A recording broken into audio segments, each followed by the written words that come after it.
So let's be very quick with regard to all the things because the world is now very quick. Why? Because the AI is here, and if you're still preparing as per the traditional methods or methodologies, then you're definitely way behind what the present students are using in terms of be it a student from NLUs or a student who is having a lot amount of knowledge about AI. So AI का जमाना है आप लोग के सबके better understanding के लिए I have actually chosen the medium of English because that is something which will connect everyone सबको आराम से समझ में आएगा बराबर से समझ में आएगा और हमारा हमारा मकसद भी यहां पर यही है our objective is to make you understand each and everything with regard to your preparation with regard to everything ठीक है तो माध्यम हमारा अंग्रेजी और हिंदी का मिक्स रहेगा चलिए ठीक है तो शुरुआत कर देते हैं आज के सेशन की फटाफट से बिना समय बर्बाद करे हुए क्योंकि मेरे पास बहुत सारा यहां पर आप लोगों के लिए कंटेंट है बताने के लिए ठीक है जस्ट अ सेकंड यहां पर जो बैकग्राउंड है मुझे थोड़ा सा चेंज दिख रहा है just a second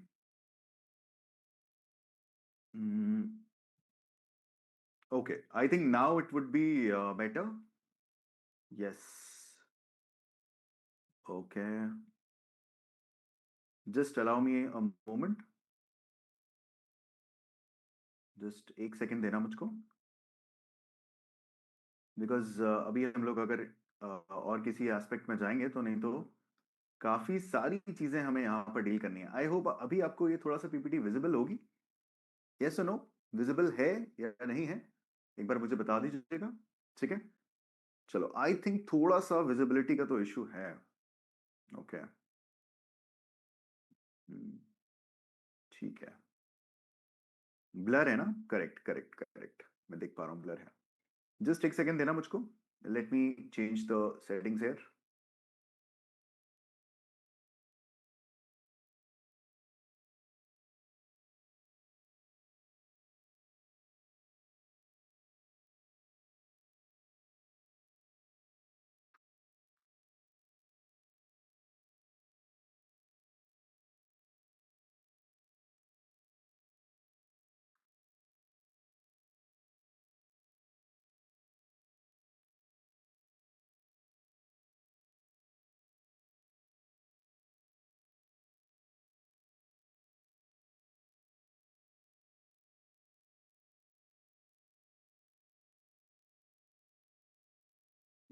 I think I would have to upload the PPT ठीक है मैं पीपीटी को अपलोड कर देता हूं so that you can see very clearly I thought कि I can teach you through this particular background with my interactive panel behind but I think it is not going to work just allow me a moment मैं अपनी PPT यहाँ पर background में upload कर देता हूँ so that it is very much visible to you all ठीक है just allow me a moment ठीक है आपको ये समझना पड़ेगा एआई के रेस्पेक्ट में जब हम लोग बातें करते हैं तो एआई से जुड़े हुए बहुत सारी चीजें बहुत सारी तरीके हैं जो बदल रहे हैं लगातार ठीक है तो आप लोग को भी इंपॉर्टेंट होगा यहाँ पर ठीक है आई होप ये विजिबल है आप सब लोगों को यस एक बार बता दीजिए फटाफट से if this is visible yes चलो परफेक्ट परफेक्ट ठीक है ठीक है मैं शुरुआत कर देता हूं आज के सेशन की देखो बहुत सारे स्टूडेंट्स के अलग अलग टाइप के यहाँ पर क्वेश्चंस आए हैं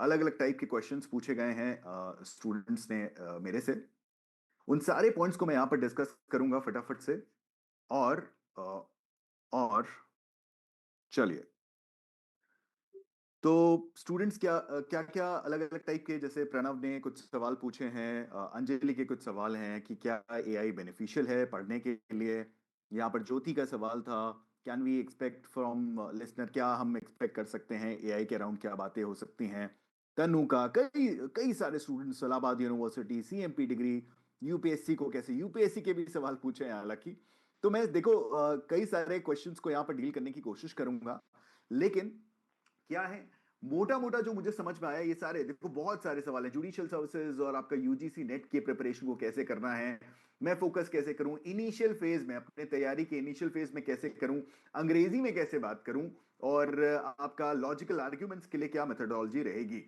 एआई के क्या चैलेंजेस हैं, क्या हमारी नौकरियां चुरा रहा है एआई, क्या यहाँ पर लीडिंग केसेस हैं, कई सारे एस्पेक्ट्स हैं। देखो खुशी ने पूछे हैं सवाल कि minimum time required to become a जज, ठीक है, कई सारे एस्पेक्ट्स हैं।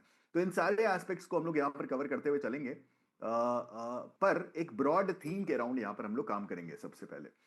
तो क्या है, देखो बहुत सारे अराउंड 50 क्वेश्चंस यहाँ पर पूछे गए थे स्टूडेंट के, मैंने सारे क्वेश्चंस नहीं लिखे हैं यहाँ पर आपके रेफरेंस के लिए कुछ मैंने यहाँ पर सवाल डाले। हमारे पूरे डिस्कशन के यहाँ पर 3 थीम्स रहने वाली हैं। सबसे पहली थीम है जो कि आपका जुडिशियल सर्विसेज एग्जाम प्रिपरेशन के अराउंड रहेगी। हमारा फोकस है कि यहाँ पर अगर आप अंडर ग्रेजुएट स्टूडेंट हैं या फिर पोस्ट ग्रेजुएट स्टूडेंट हैं, तो आपके लिए एक रियलिस्टिक प्लान मैं लेकर आया हूं, रोड मैप लेकर आया हूं, कैसे आप जुडिशियल सर्विसेज एग्जाम की प्रिपरेशन कर सकते हैं, जहां पर आप अपने कॉलेज के रिक्वायरमेंट्स जो सेमेस्टर एग्जाम है you can balance that along with the requirements of internship, और बाकी जीवन में भी आप अच्छा कर सकते हैं, कैसे उसको बैलेंस करते हुए चलना है। फिर हम लोग बात करेंगे यहां पर जो एआई है उसको आपका स्टडी पार्टनर कैसे बनाना है। ब्रॉडली हमारा यही एरिया रहेगा, और इसके दौरान जितने सवाल आप लोगों ने पूछे हैं I would be able to answer that. If not that is not possible you can connect with me after the session. और एआई को एक्यूरेट कैसे बनाना है, उसको वेरीफाई कैसे करना है, उसकी ऑथेंटिसिटी कैसे है, क्योंकि जनरली जो स्टूडेंट के अंदर परसेप्शन है वो ये है कि हम लोग इसको कॉपी पेस्ट करके सीधे के सीधे अपने आंसर्स जो हैं वो हम लोग यहां पर रख देंगे, पर ये एक्चुअली सही तरीका नहीं है। इसी को हम लोग समझना शुरू करते हैं। सीधे सीधे आते हैं हम लोग थीम नंबर 1 पर। यहां पर आप अंडर ग्रेजुएट स्टूडेंट्स हैं या फिर पोस्ट ग्रेजुएट के स्टूडेंट्स हैं and you want a 12 to 18 month plan कि कैसे हमें अपनी प्रिपरेशन को एक तरह से क्यूरेट करना है। तो सबसे पहले देखोगे कि क्या क्या कंफ्यूजन के पॉइंट्स रहते हैं स्टूडेंट्स के दिमाग में। सबसे पहले ये सारे डाउट्स और सारे क्वेरीज देखने के बाद मैंने ये बात को रियलाइज किया कि स्टूडेंट्स के सब दिमाग में ये सबसे पहला सवाल है कि sir when should we start a preparation, should it be first year of law और should it be after post graduation. या फिर सवाल आता है कि हम लोग अपने कॉलेज के सिलेबस को और जुडिशरी के जो सिलेबस है इसको कंबाइन साथ में कैसे करें। फिर आता है कि कंसिस्टेंसी कैसे मेंटेन रखें सेमेस्टर के दौरान भी, और साथ ही साथ आपका इंटर्नशिप के जो एस्पेक्ट्स है उनको कैसे हमें कवर करना है, और हमारा डेली वीकली स्टडी प्लान और रूटीन क्या होना चाहिए जो कि over the period of time यहां पर कोलैप्स ना करे। देखो जुडिशियल सर्विसेज एग्जाम प्रिपरेशन के लिए जब आप आगे बढ़ते हैं, जब ये इस बात को आप डिसाइड करते हैं कि हाँ मुझे अब जुडिशरी की तैयारी करनी है, तो आपके लिए इंपॉर्टेंट रहता है यहां पर सबसे ज्यादा कि आप सबसे पहले जो आपका इनिशियल फेज है, चाहे आप ग्रेजुएशन के फर्स्ट ईयर में हैं चाहे फिर वो पोस्ट ग्रेजुएशन में है, अगर आप जुडिशरी के लिए अलाइंड है, ये आपके दिमाग में क्लैरिटी है कि 3 ईयर का प्रैक्टिस जजमेंट ऑलरेडी आ चुका है, ये बात को अभी ऑलरेडी आप कंसिडर कर चुके हैं कि 3 ईयर प्रैक्टिस भी होगी, तो मैं इस फलाने चेंबर में चला जाऊंगा और वहां पर मैं अपनी प्रैक्टिस जो है उसको इनिशिएट कर दूंगा। तो आपको ये बात की क्लैरिटी होनी चाहिए कि कहां पर मैं प्रैक्टिस करने जाऊंगा, कौन सा वो डिस्ट्रिक्ट कोर्ट होगा, और कैसे वहां पर मेरे कौन से एग्जिस्टिंग कॉन्टैक्ट्स हैं। अगर लॉ स्टूडेंट आप ऑलरेडी अभी पढ़ रहे हैं, किसी भी सेमेस्टर में हो, चाहे वो फर्स्ट सेमेस्टर है, थर्ड सेमेस्टर है, फिफ्थ सेमेस्टर है, या फिर वो इवन वाले सेमेस्टर्स हैं, उससे कोई फर्क नहीं पड़ता। यहां पर आपके लिए इंपॉर्टेंट होगा एक प्रॉपर रोड मैप होना। सबसे पहला फेज जो आपका लगभग लगभग 6 महीने का फेज होगा, जिस भी ईयर में है आप प्रिपरेशन के, इसमें आप अपने फाउंडेशन जो कॉन्सेप्ट्स हैं आपके लॉ के उनको डेवलप करोगे। तो यहां पर आपको बेयर एक्ट्स को पढ़ना होगा, क्लास नोट्स पर ध्यान देना होगा, जो भी आपके जिस भी आप क्लास जिस भी आप यूनिवर्सिटी को बिलोंग करते हैं वहां पर अगर आप क्लास नोट्स बनाते हैं तो उन क्लास नोट्स को आप रेफर करिए। और यहां पर आपके लिए इंपॉर्टेंट होगा कि जो संविधान के प्रोविजंस हैं, आईपीसी या बीएनएस के जो प्रोविजंस हैं, बीएनएसएस के जो प्रोविजंस हैं, एविडेंस लॉ के जो प्रोविजंस हैं, उन सारों को अपने एक माइंड मैप में एसेंशियल्स की तरह तोड़ना उसको शुरू करिए। लीगल लैंग्वेज को कैच करिए, वो टेक्निकल टर्म्स कौन से हैं जिसके बेसिस पर आपको देखने को मिलता है कि यहाँ इस टेक्निकल शब्द को अगर मैं आंसर के अंदर लिखूंगा so my marks would be insured. वो टेक्निकल शब्दों का आपको एकदम अंडरस्टैंडिंग होनी चाहिए कि किसको मुझे यूज करना है, ठीक है। और जजमेंट्स भी साथ साथ आपको पढ़ना होगा। तो इनिशियली आपको इस 6 महीने के दौरान जो आपके सब्सटैंटिव सब्जेक्ट्स हैं, जो मेजर सब्जेक्ट्स हैं, उनको आप पढ़िएगा। अब ये कैसे करना होगा, क्या क्या चीजें होंगी, वो मैं बताऊंगा आपको। आप अपने जो भी आपके सेमेस्टर के सब्जेक्ट्स हैं उसके साथ साथ वीकेंड्स में, जनरली सैटरडे संडेज में आप ये चीज कर सकते हैं कि एक जो आपका सेमेस्टर है उसमें मुझे एक्स्ट्रा 2 ये सब्जेक्ट्स भी साथ साथ पढ़ने हैं।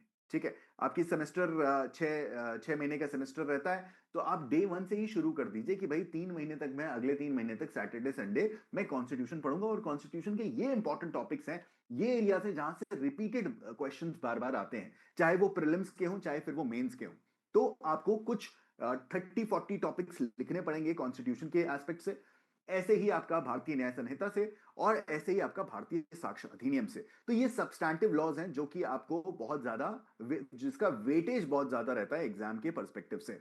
इसके बाद यहां पर इस पर्टिकुलर चीज को करने से आपकी कॉन्सेप्चुअल क्लैरिटी जो है वो बहुत अच्छे से डेवलप हो जाती है और आपकी जो हैबिट है कि मुझे पढ़ने बैठना है और जो छुट्टी का दिन है, संडे का दिन है, that is not a holiday, this would B clear at least in your mind and you would be very much aligned with this fact कि भाई हाँ, अगर जो भी एस्पेक्ट रहेगा मुझे संडे और सैटरडे अपना यूज करना है, कंस्ट्रक्टिव यूज करना है इसका, जिससे कि मेरी प्रैक्टिस भी इंप्रूव होगी कल को जब मैं 3 ईयर प्रैक्टिस के लिए जाऊंगा।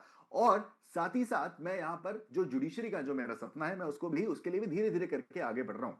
तो बेस्ट प्लान यही है कि आप जिस भी ईयर में है, अगर थर्ड ईयर में है, फोर्थ ईयर में है, फिफ्थ ईयर में है, तो आप शुरू कर दीजिए, वेट मत करिएगा। और ये जमाना जो है, ये जो अभी इस पर्टिकुलर टाइम पीरियड में आपके लिए ये बात समझनी जरूरी है कि बहुत फास्ट यहां पर चीजें मूव कर रही हैं। फेज 2 में आप इसमें अब इंटीग्रेट करेंगे अपने आंसर राइटिंग स्किल्स को भी। सो ये भी आपका लगभग लगभग एक 6 महीने का फेज रहेगा जिसमें आप बाकी सब्जेक्ट्स को भी कवर करते हुए आंसर राइटिंग के एलिमेंट्स को भी यहां पर इंक्लूड करेंगे। आंसर राइटिंग कैसे? आपको एक स्ट्रक्चर्ड फॉर्मेट, जैसे कि थ्योरेटिकल सवाल पूछा जाता है या फिर आपका प्रैक्टिकल सवाल पूछा जाता है, तो आपको उसके हिसाब से क्या उसका फॉर्मेट रहता है एक थ्योरेटिकल सवाल को आंसर करने का, जिसमें आप एक ब्रीफली एक इंट्रोडक्शन लिखते हैं, उसके बाद उस प्रोविजन के बारे में डिस्कस करते हैं और उसके बाद आप बताते हैं कि उसमें ये केस लॉज हैं, कोई इलस्ट्रेशन है तो इलस्ट्रेशन बताते हैं, एक्सेप्शंस बताते हैं एंड देन केस लॉज बताते हैं। प्रैक्टिकल सवाल में जहां पर आपको एक प्रैक्टिकल फैक्ट सिचुएशन दी जाती है, उस सिनेरियो में सबसे पहले आप हाईलाइट करते हैं कि उसके अंदर इशू क्या है, what is that particular issue in this particular facts circumstances, या factual matrix we say it. So in that factual matrix you have to figure out what is that particular issue, उसमें मुद्दा क्या है और then उस पे कौन सा कानून लगता है और कानून को किस तरह से लगाया जा रहा है। तो ये एक तरह से स्ट्रक्चर रहता है आपका प्रैक्टिकल क्वेश्चंस के बारे में जब मैं बात करता हूं। तो यहाँ पर इस पर्टिकुलर फेज के दौरान जब आपने कॉन्स्टिट्यूशन, आईपीसी और एविडेंस का कंप्लीट कर लिया है, तो यहां पर आप सीआरपीसी, सीपीसी और कॉन्ट्रैक्ट, टीपीए, लिमिटेशन, ये धीरे धीरे करके आप और सब्जेक्ट्स में डेप्थ में जाएंगे और प्रोसीजरल लॉज को भी धीरे धीरे इंटीग्रेट करना शुरू कर देंगे अपने सब्सटैंटिव लॉज के साथ। चाहे अब आपके फेज 2 के अंदर आप देखोगे कि प्रोसीजरल लॉज भी हैं और सिविल और क्रिमिनल दोनों साइड के प्रोसीजरल लॉज हैं और सब्सटैंटिव लॉज भी, एक जैसे कॉन्ट्रैक्ट एक्ट है, ये भी सब्सटैंटिव लॉ की कैटेगरी में आपका फॉल करता है फेज 2 के अंदर। ये श्योर शॉर्ट तरीका है, लोग और स्टूडेंट्स जो हैं वो डिटेल में इसको पढ़ते हैं और इसके बेसिस पे कई सारे स्टूडेंट्स ने एग्जाम्स क्रैक भी करे हैं। तो आपके लिए इंपॉर्टेंट रहेगा इस स्ट्रैटेजी को फॉलो करना और इस पर एक बार एक तरह से अडिग रहना, इस पे डोंट मियांडर टू मच, क्योंकि क्या है, एआई के जमाने में कंटेंट की कमी नहीं है और स्ट्रैटेजीज की भी कमी नहीं है। तो इतनी सारी स्ट्रैटेजीज लगाकर कोई फायदा नहीं है जब तक आप एक श्योर शॉट जो स्ट्रैटेजी है उसको इंप्लीमेंट करिए, क्योंकि this has been already tested and many students have cracked the exam because of this particular strategy. तो फिर उसके बाद फेज 3 जो कि आपका अगेन लगभग 6 महीने का फेज रहता है, लेकिन इसमें कोई क्लियर कट ऐसा नहीं है कि ये 6 महीना ही रहेगा। आंसर राइटिंग की 6 महीने का डेफिनेटली से रहता है, डिपेंडिंग अपॉन योर स्टेज, आप किस भी स्टेज पर हैं, फर्स्ट ईयर में है, पीजी में है, आपके साथ आपके पास लगभग लगभग आपको 1.5 साल देना पड़ेगा, 1.5 साल क्या 1 साल देना पड़ेगा, जिसमें आप 6 महीने तो कम से कम आंसर राइटिंग की प्रैक्टिस करेंगे और फिर यहाँ पर फुल लेंथ टेस्ट लगाने की प्रैक्टिस करेंगे आपके फेज 2 के अंदर, जिसमें आप प्रीवियस ईयर क्वेश्चंस को भी फॉलो करेंगे, जजमेंट रीडिंग करेंगे, लोकल लॉस को इंटीग्रेट करेंगे और यहाँ पर आप माइंड मैप्स को बनाएंगे। आगे चल के जाएंगे कि ये माइंड मैप्स वगैरह क्या क्या क्या चीजें हैं और इससे देखिए आप एग्जाम के टेम्परामेंट को, लास्ट फेज, ये तीनों फेज इतने इंपॉर्टेंट हैं और ये लास्ट फेज में आप एक्चुअली एग्जाम के टेम्परामेंट के अंदर एंटर कर जाएंगे कि क्या क्या चीजें जरूरी रहती हैं आपके लिए। तो जैसे मैंने बताया कि क्रिमिनल का ब्लॉक भी आप साथ साथ जब आप का ये तैयारी पूरी हो जाती है, आपने ये जो फर्स्ट एक तरह से ये फेजेस क्रॉस कर लिए हैं, तो साथ साथ अब आप क्रिमिनल ब्लॉक को एक साथ पढ़ सकते हैं, सिविल ब्लॉक को भी एक साथ पढ़ सकते हैं। मतलब बीएनएस, बीएनएसएस और एविडेंस जो है उसको एक साथ आप अपना जो पढ़ाई है उसको कर सकते हैं। CPC, civil procedure code, contract, TPA, specific relief act को भी एक क्लस्टर की तरह लेते हुए चल सकते हैं। ठीक है। और ऐसे ही कॉन्स्टिट्यूशन के साथ जोड़े गए जो आपके एस्पेक्ट्स रहते हैं, जैसे कि एडमिन लॉ लगातार पूछा जाता है। आपका इंटरप्रिटेशन ऑफ स्टैट्यूट्स भी एक ऐसा एस्पेक्ट है जो कि आपका संविधान से बहुत ज्यादा क्लोज कनेक्शन रखता है, जैसे कि वहां पर आपको फिलोसफीज और जो डॉक्ट्रीन्स हैं वो देखने को मिलती हैं। हार्मोनियस कंस्ट्रक्शन की हो गई, मिसचीफ रूल हो गया, लिटरल रूल हो गया, गोल्डन रूल हो गया। तो ऐसे करके जितने भी आपके एस्पेक्ट्स हैं उनको यहाँ पर आप कवर करते हुए चलेंगे। तो यहां पर मैंने आपको बताया कि माइंड मैप बनाने हैं और स्पेस रिपीटेशन कर रहे हैं। तो देखो परेशान मत होना, अभी एक बहुत इंपॉर्टेंट चीज मैं आपको ये बताना चाहता हूं कि एक एस्पेक्ट रहता है जब आप तैयारी कर रहे होते हैं कि हम नोट्स कैसे बनाएं सर। तो देखो नोट्स कैसे बनाने उसका आंसर भी मैं अभी देने वाला हूं। रिवाइज याद कैसे करना है उसका भी मैं आंसर देने वाला हूं, जिसमें माइंड मैप में उसका आंसर है। और एक और क्वेश्चन का मैं आंसर देने वाला हूं कि सर फोकस कैसे करें। ये तो कर लेंगे हम लोग, जो आप सब सारी चीजें बता रहे हैं सर, ये सारी चीजें तो मैं कर लूंगा, लेकिन बैठे कैसे पढ़ने के लिए, बैठने का भी मैं सॉल्यूशन आपके लिए लेकर आया हूं। ठीक है, चलिए तो माइंड मैप को समझते हैं। देखो माइंड मैप में क्या करना है, बेसिकली सारे के सारे कॉन्सेप्ट्स को एक सिंगल पेज में लिखना है, एक सिंगल पेज में लिखना है। और ये वही टॉपिक्स हैं, जैसे कि लेट्स से मैं बोलता हूं आर्टिकल नंबर 14 या आर्टिकल नंबर 19 या आर्टिकल नंबर 21 संविधान का, या हम लोग बोल रहे हैं कि इंटेलिजिबल डिफरेंशिया पे 14 पे अगर आपको लिखना है और सारे केस लॉस को कंपाइल करते हुए लिखना है, तो ये सारा का सारा कंपाइलेशन सिर्फ एक पेज में आपको करना होगा, छोटा छोटा करके, कि what is that particular point which article 14 is talking about. It talks about basically two aspects.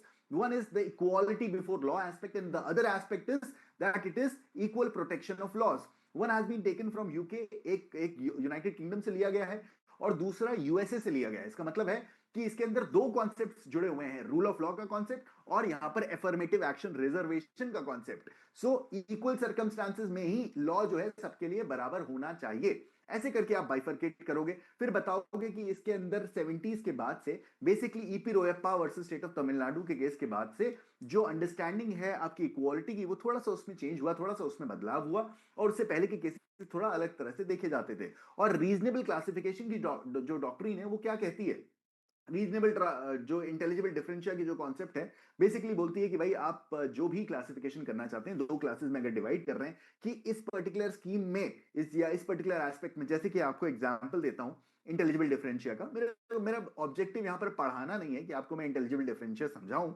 मैं रेफरेंस के लिए दे रहा हूं कि आपको कैसे वहां पर आपको इस पर्टिकुलर कॉन्सेप्ट को समझना होगा। आप बोलते हैं कि कोई भी व्यक्ति जो 40 साल की उम्र से ज्यादा बड़ा हो गया है वो लॉ प्रैक्टिस नहीं कर सकता, या 50 ईयर से ऊपर के व्यक्ति जो है, जो भी person, any person who has cross the age of 50 will not be able to practise law. अगर आप ऐसा बोलते हो तो इसका रैशनल क्या है, किस बेसिस पे कर रहे हो? ये 50 साल से कम उम्र के लोग, किस बेसिस पे आप इनको बोल रहे हो कि ये क्या क्या ये मुनासिब है, क्या ये युक्ति संगत है, मतलब जिसको हम रीजनेबल शब्द बोलते हैं, क्या ये रीजनेबल है? और रीजनेबल अगर है तो क्या वो जो कानून जो पास किया गया है इस पर्टिकुलर लॉ को, इस पर्टिकुलर एस्पेक्ट को इंप्लीमेंट करने के लिए, क्या इसका ऑब्जेक्टिव भी ये बात को एस्टैब्लिश करना था कि 50 से कम उम्र के लोग ही एक तरह से लॉ को प्रैक्टिस कर पाएंगे? या मैं फीमेल्स के लिए बोलूं कि फीमेल जो भी 50 से ऊपर है वो लॉ को प्रैक्टिस नहीं कर पा रहे हैं, क्या ये रीजनेबल है? क्या ये एक तरह से आपका जो उस लॉ का ऑब्जेक्टिव उसको फुलफिल करने के लिए किया गया था? 1974 से पहले का अंडरस्टैंडिंग इतना था कि क्या कानून का कनेक्शन है और क्या ये रीजनेबल है, और रीजनेबिलिटी पे उतना ज्यादा झुकाव नहीं था।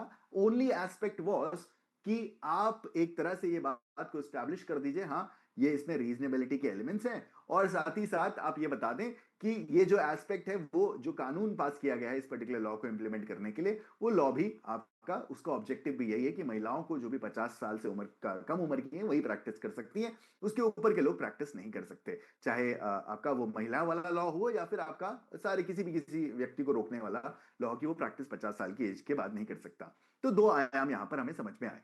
अब 1974 के बाद यहां पर ईपी रोयप्पा का डिसीजन आता है जो कहता है कि भाई देखिए, आर्बिट्रेरीनेस जो है that is also antithetical, that is antithetical to equality, the principles of equality. इसका मतलब यह है कि अगर आप कोई आर्बिट्रेरी काम कर रहे हैं और उसके हिसाब से कोई चीज इंपोज करने की कोशिश कर रहे हैं, तो वो इक्वालिटी के सिद्धांत के अगेंस्ट है। ये कैसे आप बात को प्रूव कर रहे हैं कि जो 50 साल से कम उम्र के लोग हैं वही लॉ प्रैक्टिस करेंगे, उसके बाद वाले लोग प्रैक्टिस नहीं कर सकते लॉ?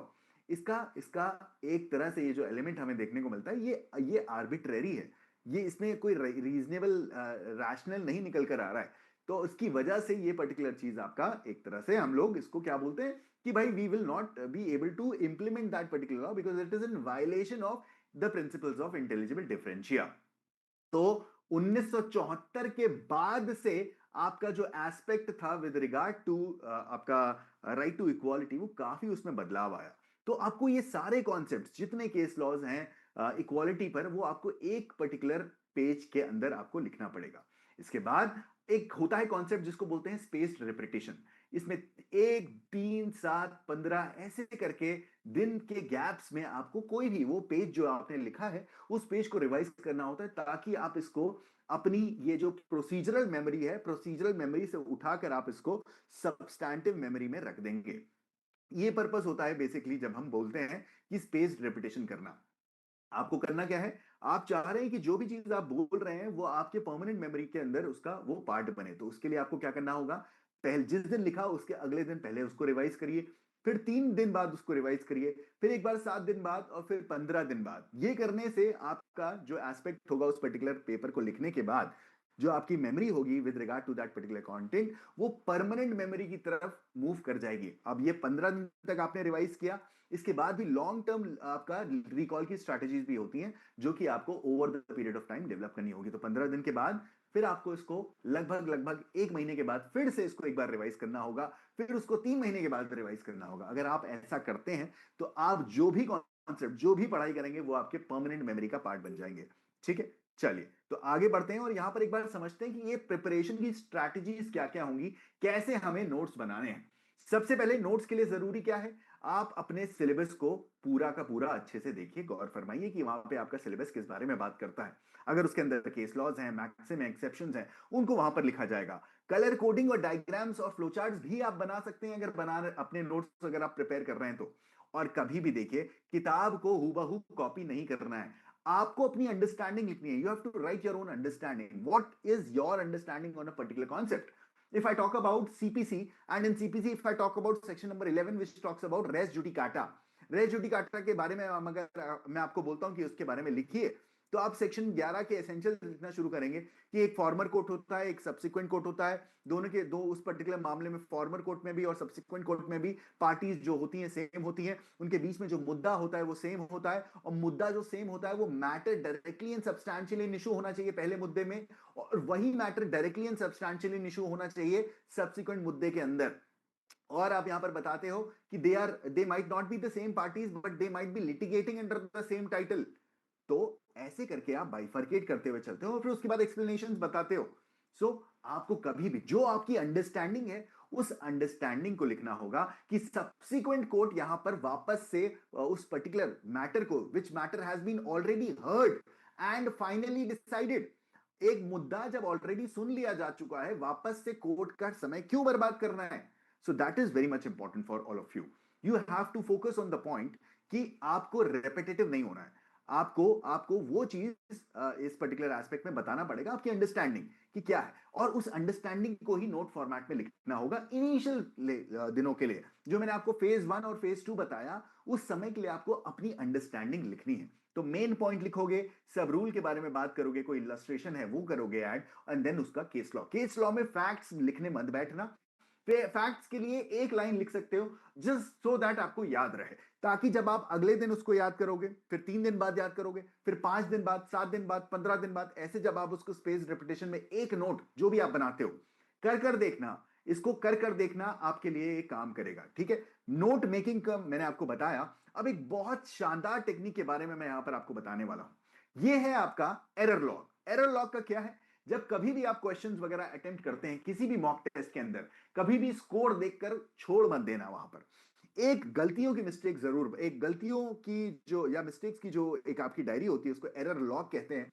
उस एरर लॉग को जरूर से बनाइए, एक रजिस्टर बनाइए जिसमें आप अपनी सिर्फ और सिर्फ गलतियां लिखेंगे। गलतियों में भी क्या लिखेंगे, गलतियां बताएंगे आप कि भाई देखो ये इस टॉपिक से आई थी और क्वेश्चन ये था और यहां पर करेक्ट आंसर ये, पहला पॉइंट तो ये लिखोगे। फिर बताओगे कि मेरी गलती कहां हो रही है, actually what is that particular area in which I am lacking, मैं कहां पर गलती कर रहा हूं, बार बार एक ही सवाल कई बार गलत करते जा रहे हैं, तो एक्चुअली हो क्या रहा है। तो आप बताओगे कि क्या ये कॉन्सेप्ट की प्रॉब्लम थी, क्या मैंने रीडिंग हैबिट मेरी खराब है, क्या मैं ढंग से पढ़ नहीं पा रहा हूं, या फिर मेरा फोकस अच्छा नहीं है, मैं सिली मिस्टेक कर दे रहा हूं, या फिर आप बताओगे कि यहां पर शायद मैंने सवाल को ही गलत इंटरप्रेट करा, मतलब अगेन मेरा फोकस वहां से मिसिंग है।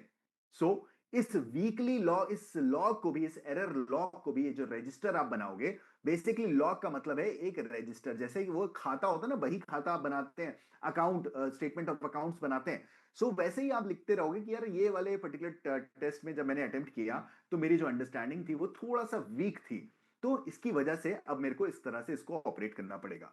ठीक है, तो इसको रिवाइज भी आपको करते रहना है लगातार।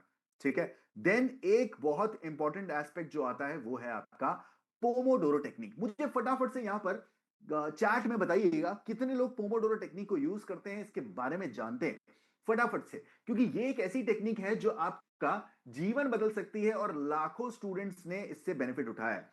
एक बार फटाफट से बताइए, मुझे लगता है जितने भी यहां पर पेड स्टूडेंट्स मेरे स्टडी आईक्यू जुडिशरी प्लेटफॉर्म के स्टूडेंट्स होंगे, उनको इस बारे में जानकारी जरूर से होगी और वो इसका यूज भी ऑन अ डेली बेसिस कर रहे होंगे, और डेफिनेटली से उन्होंने अपने अंडरस्टैंडिंग और अपने जो उनकी तैयारी रहती है उसमें बहुत ज्यादा डिफरेंस महसूस किया होगा।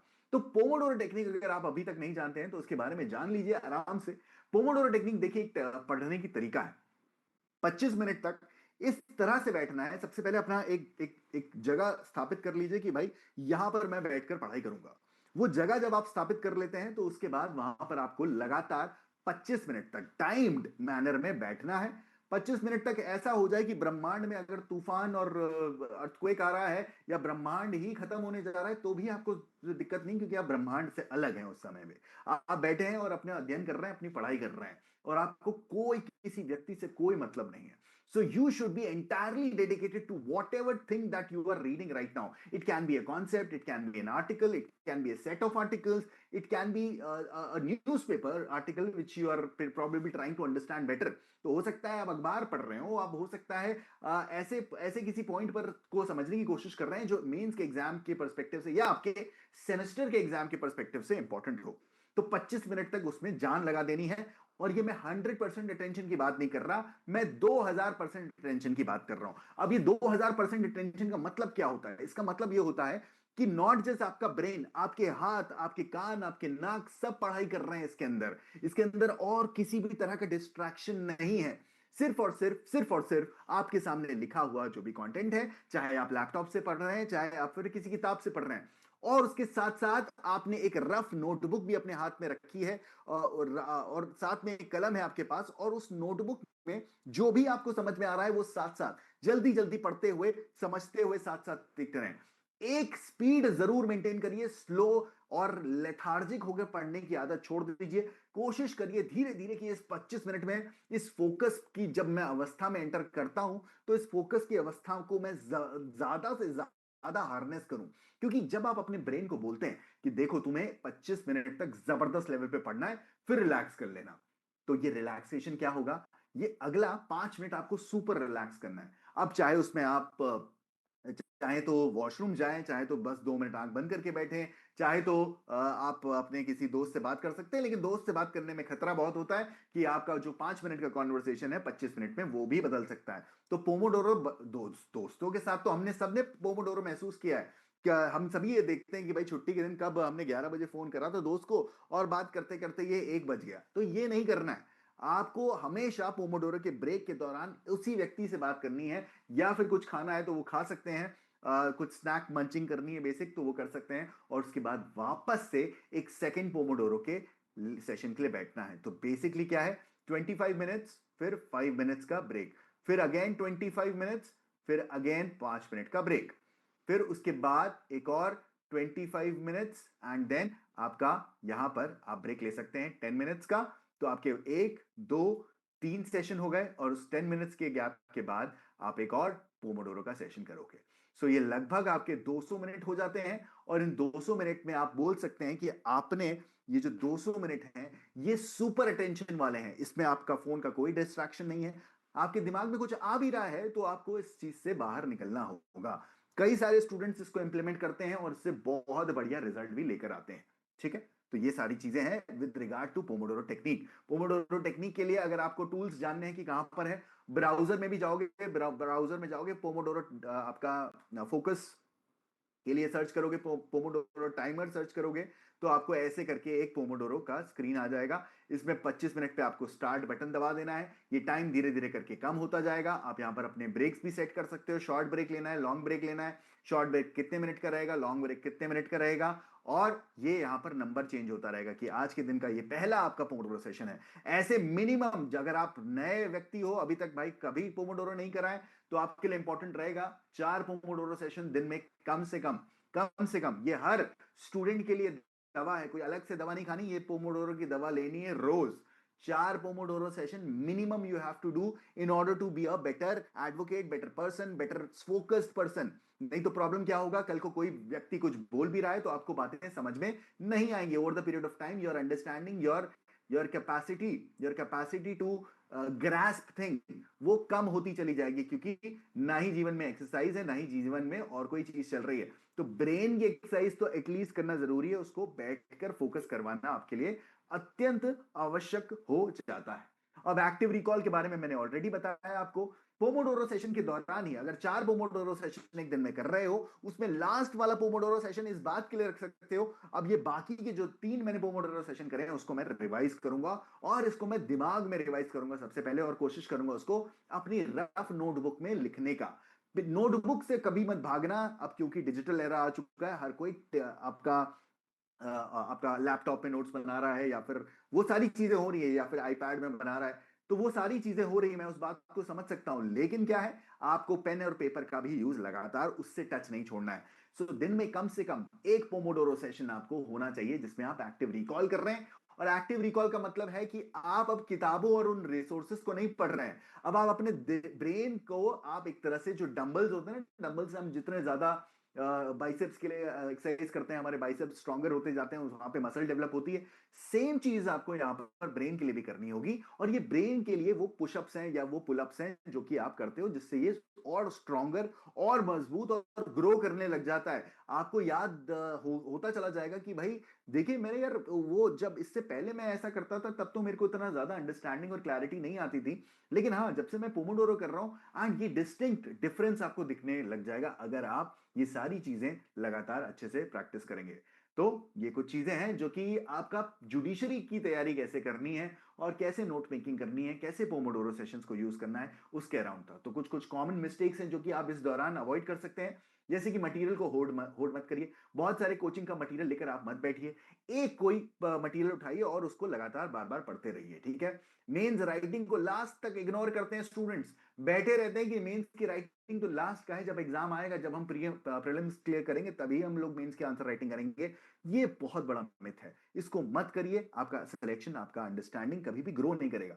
कभी भी आपको अपने शब्दों में लिखना शुरू करना होगा, और साथ ही साथ आपको मेंस के आंसर राइटिंग भी, जो आपको फेज 2 मैंने बताया, उसमें आपको वो शुरू करना ही पड़ेगा।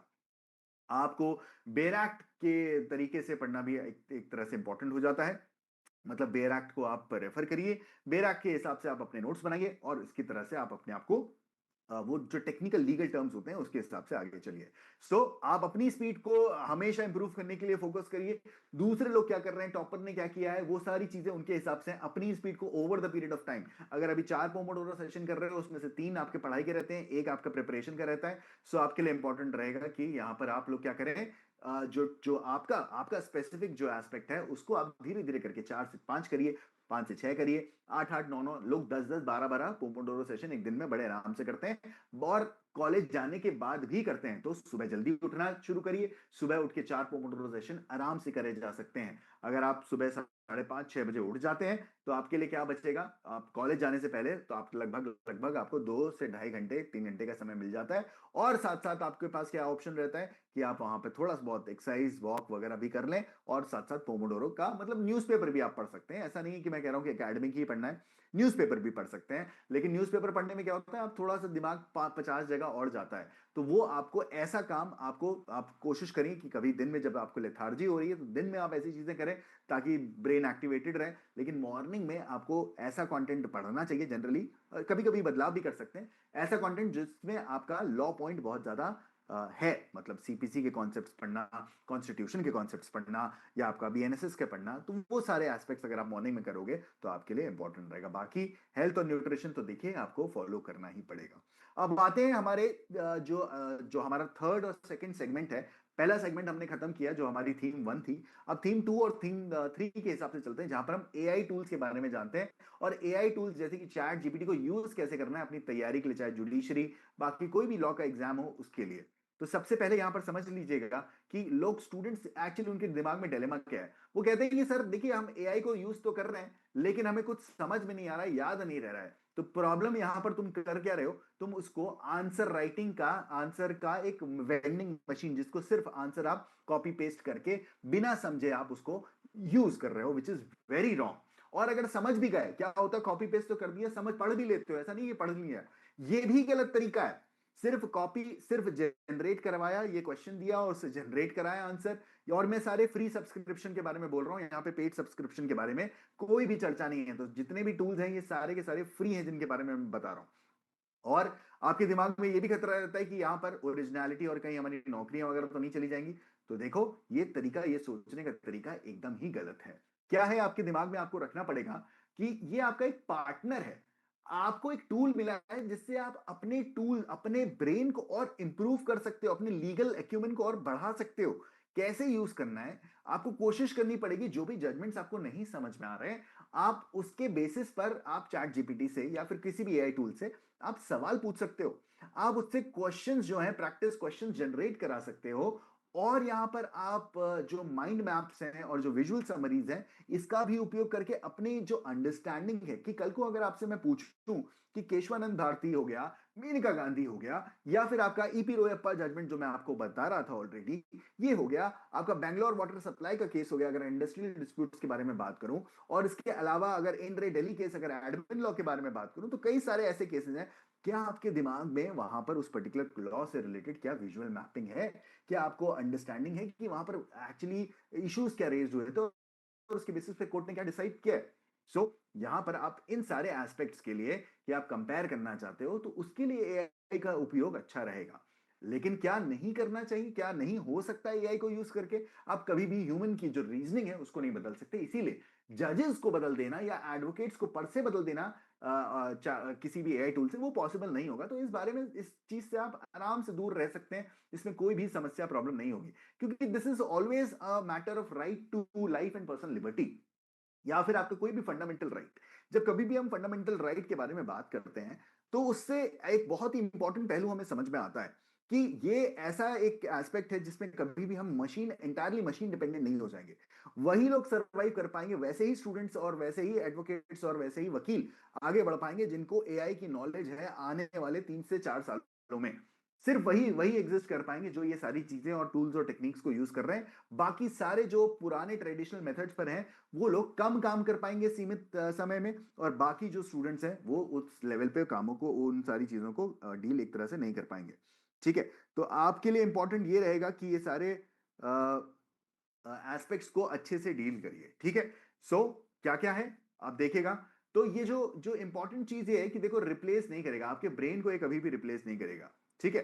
ये जो चीजें थी, आपकी वर्किंग मेमोरी है, वो हमेशा आपकी चलती रहेगी। अब देखो क्या करना चाहिए आपको। एक रैग मेथड होता है, रैग स्टाइल प्रॉम्प्टिंग होती है। प्रॉम्प्टिंग सीखना जरूरी है अभी आपको। ठीक है, कि कैसे आपको प्रॉम्प्ट देने हैं चैट जीपीटी को या फिर और किसी भी एआई टूल को। आपको अपना मटेरियल, जो क्यूरेटेड मटेरियल है, उसको देना होगा। कभी भी चैट से सीधे सवाल मत पूछिए, कभी भी सीधे उसकी मेमोरी पे रियलाइज मत करिए। और वैसे भी अगर आप फ्री टूल्स यूज कर रहे हैं, उसके दिए गए, उस पर प्रॉम्प्ट्स पर आपको नहीं, और उसके दिए गए आंसर्स पर आपको रिलाई नहीं करना है। आपको हमेशा अपना कंटेंट उसको देना है, कि ये कंटेंट मैं आपको देना चाह रहा हूं। चाहे आप वहां पर अपने कंटेंट को कॉपी पेस्ट करके डाल रहे हैं, किसी किताब का रेफरेंस दे रहे हैं, तो आपके लिए जरूरी होगा उस कंटेंट को देना। ठीक है।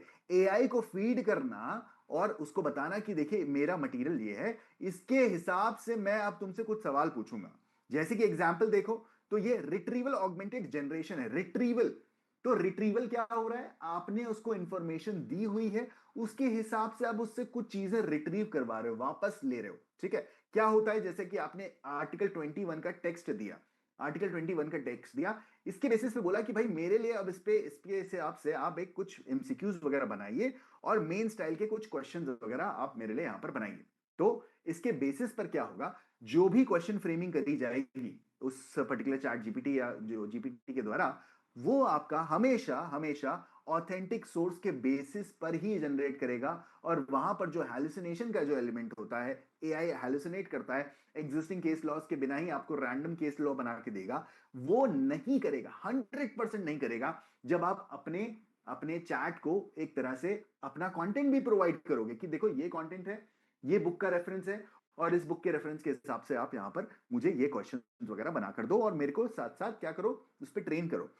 आगे भी जाकर मैं अभी आपको कुछ ऐसे प्रॉम्प्ट्स बताऊंगा जिसका आप यूज करोगे तो आपको बहुत आराम से, जो आपकी लर्निंग प्रोसेस है, कोई भी चीज अगर समझ में नहीं आ रही है, बड़े आराम से आप सिस्टमैटिकली कर सकते हो। सो इस मेथड का नाम यूज कर लेना, आप कुछ प्रॉम्प्टिंग के लिए यूज कर लेना, रैग, रिट्रीवल ऑगमेंटेड जनरेशन, ठीक है। नेक्स्ट आता है Socratic prompt loops. Socratic prompt loops क्या है? जैसे कि कोई प्रोफेसर सबसे पहले पूछता है, अच्छा ये बताओ कि have you read the provisions with regard to reservation in the Indian Constitution?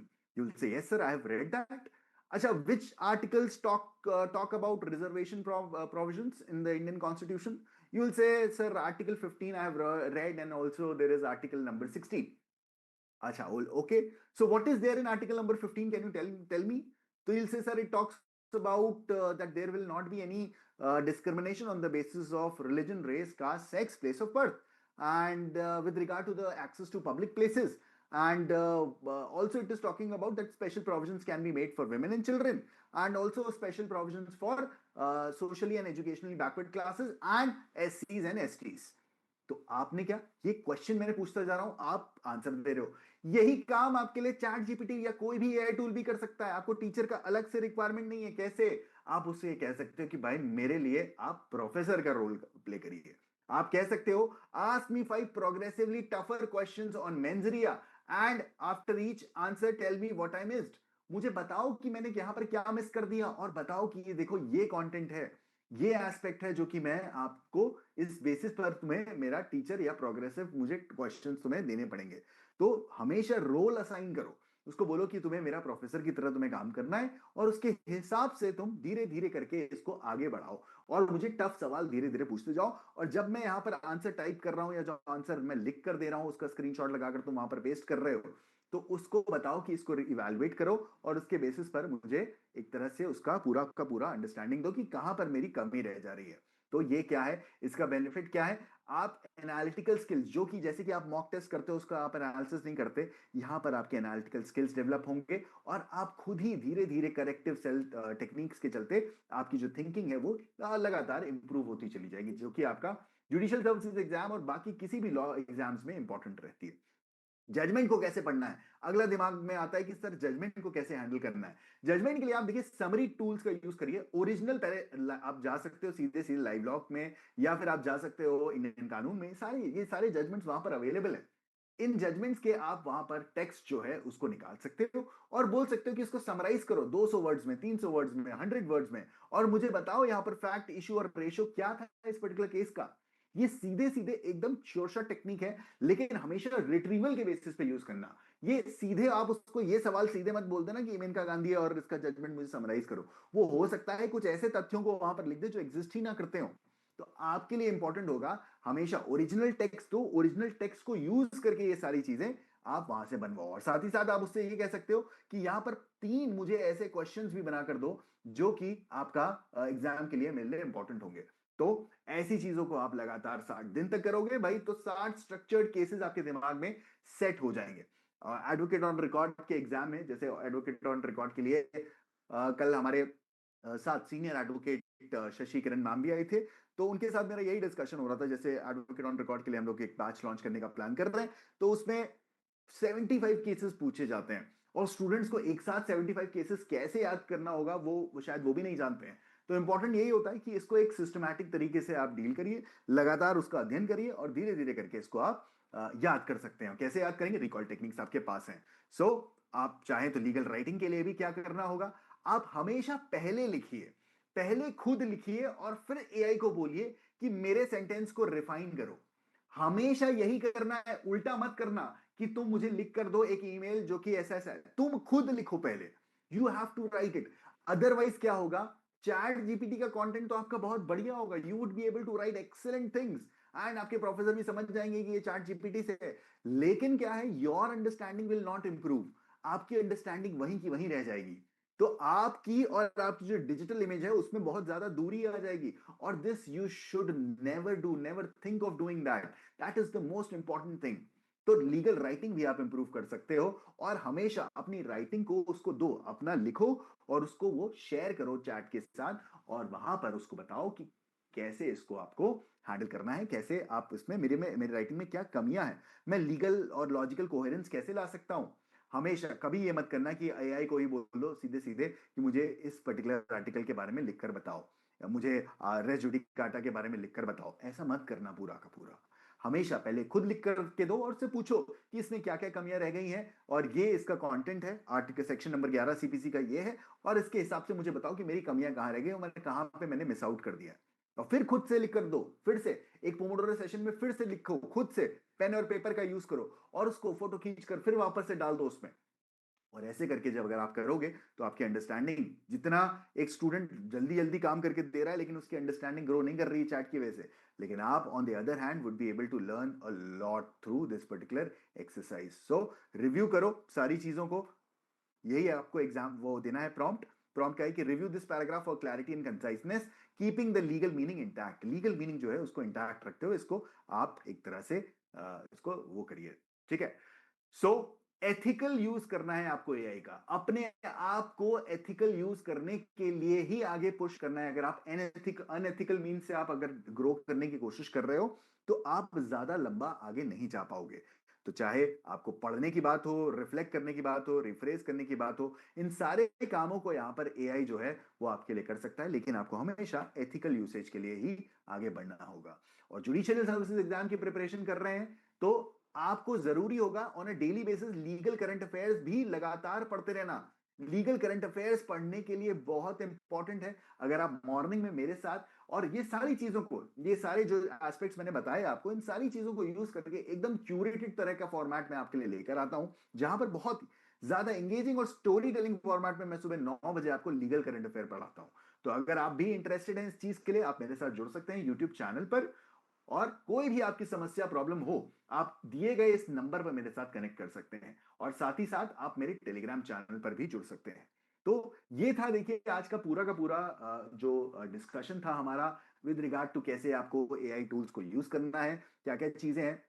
कुछ जीपीटीज भी मैंने आपको बनाकर यहाँ पर आपके लिए रखे हैं, ठीक है। कुछ ऐसे टूल्स हैं जिनको आप यूज कर सकते हैं, देख सकते हैं कि क्या क्या चीजें वहां पर आपके लिए इंपॉर्टेंट है। तो उसके लिए आपको यहाँ पर आप इस नंबर पर भी मेरे साथ कनेक्ट कर सकते हैं। आप चाहें तो यहाँ पर आप जो मेरा टेलीग्राम चैनल है इस पर आप मेरे साथ जुड़ सकते हैं, टेलीग्राम चैनल को स्कैन करके जुड़ जाना, क्योंकि यहीं पर मैं वो जो जीपीटीज मैंने ट्रेन करे हुए हैं जिनके बेसिस पर आपको वहां पर डेटा देने की जरूरत नहीं है, ऑलरेडी ट्रेंड है वो जीपीटीज। और बस आपको जो मैंने आपको प्रॉम्प्टिंग टेक्निक बताई है अभी, उस प्रॉम्प्टिंग टेक्निक का आपको उपयोग करना पड़ेगा।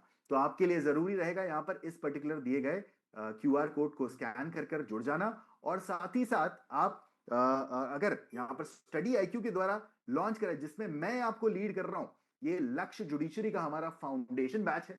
अगर आप इंटरेस्टेड हैं इस तरह से पढ़ना, इस तरह से चीजों को इंप्लीमेंट करना और मेरे साथ जुड़ना, 14 अक्टूबर से ये हमारा बैच स्टार्ट हो रहा है। एबी लाइव कोड को यूज करके you can get yourself onboarded. अगर कोई भी डाउट है, कोई भी प्रॉब्लम है, you can just directly connect with me on this.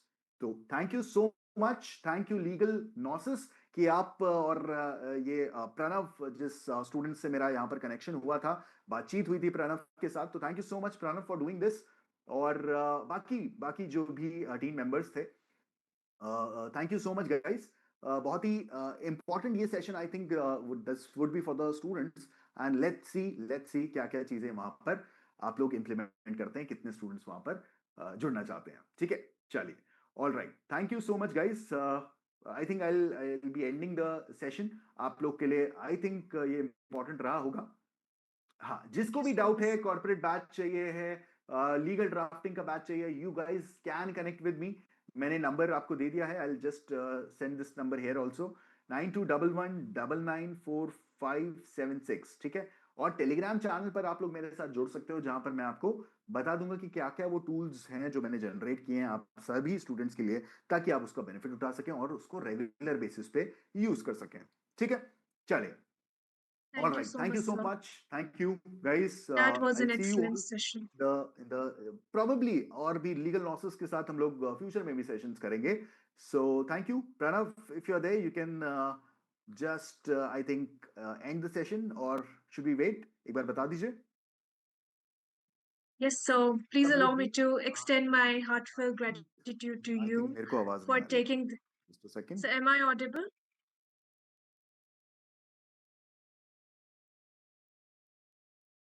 Am I audible? So,